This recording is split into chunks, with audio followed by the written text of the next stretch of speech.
నమస్తే అండి. ఈ పొద్దు నేను టమాటా పప్పు చేస్తున్నా. ఫస్ట్ కుక్కర్ తీసుకోవాలి. కుక్కర్‌లో నేను ఇక్కడ ఒక కప్పు కందిపప్పు వేసాను. కందిపప్పు వేసి బాగా నీట్‌గా కడుగుతున్నాను. 2 సార్లు ఇలా నీళ్ళు పోసి బాగా నీట్‌గా కడుక్కోవాలి.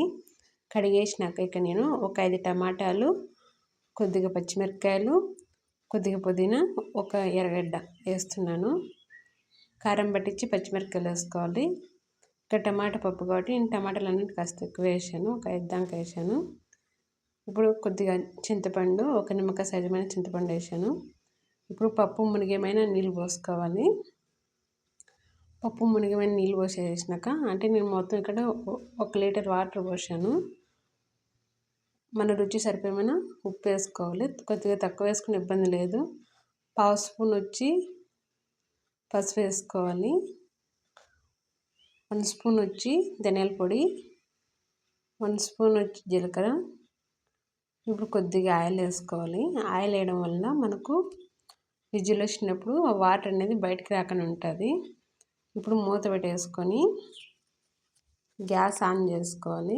గ్యాస్ ఆన్ చేసుకుంటే మనకు పప్పు బాగా మెత్తగా ఉడికినంత వరకు ఉంచుకోవాలి. నేను ఇక్కడ ఒక 4 విజిల్ దాకా ఉంచుతున్నాను. 4 విజిల్లో నాకు పప్పు అనేది బాగా మెత్తగా ఉడికిపోతుంది.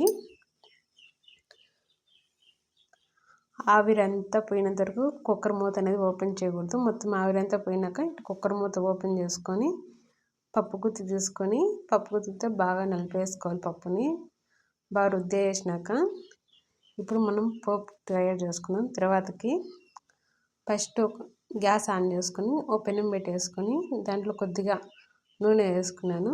అలాగే కొద్దిగా నెయ్యి వేస్తున్నాను. నూనె, నెయ్యి 2 వేసాను ఇక్కడ. అది వేడైతేనే ఇప్పుడు 1 టీ స్పూన్ పోపు దినుసులు వేస్తున్నాను. అవి తర్వాత గింజలు వేస్తున్నాను. తర్వాత గింజలు వేసేసి బాగా అవి వేగాక ఒక 5-6 వెల్లుల్లి వేస్తున్నాను. వెల్లుల్లిని దంచి వేసుకున్నాను. ఆ తెల్లగడ్డ మొత్తం బాగా వేగాలి. ఇప్పుడు నేను కొద్దిగా కరివేపాకు, 2 ఎండుమిరపకాయలు తుంచి వేసేసాను. ఇప్పుడు కొద్దిగా ఇంగు వేస్తున్నాను. ఇంగు వేసేసి ఒకసారి బాగా కలబెట్టాలి. పోపు అనేది బాగా ఎగిపోయింది నాకు ఇక్కడ. ఇప్పుడు నేను గ్యాస్ ఆపేస్తున్నాను. గ్యాస్ ఆపేసేసి మనం ఇందాక రుద్ది పెట్టాం కదా పప్పులోకి అనేది వేసేసుకోవాలి. తర్వాత మొత్తం వేసేసేసి పప్పులోకి ఇప్పుడు పప్పు పైన మూత ఒకసారి బాగా కలిపెట్టేసి పప్పు పైన మూత పెట్టేసుకోవాలి. ఆ ఆవిరి అక్కడే అంటే తర్వాత ఆవిరి అనేది దాంట్లోనే ఉండిపోతుంది. మనకు టమాటా పప్పు రెడీ అయిపోయింది. మీకు కానీ ఈ వీడియో నచ్చితే చిన్న లైక్ చేయండి. మన ఛానల్ సబ్స్క్రైబ్ చేసుకోండి.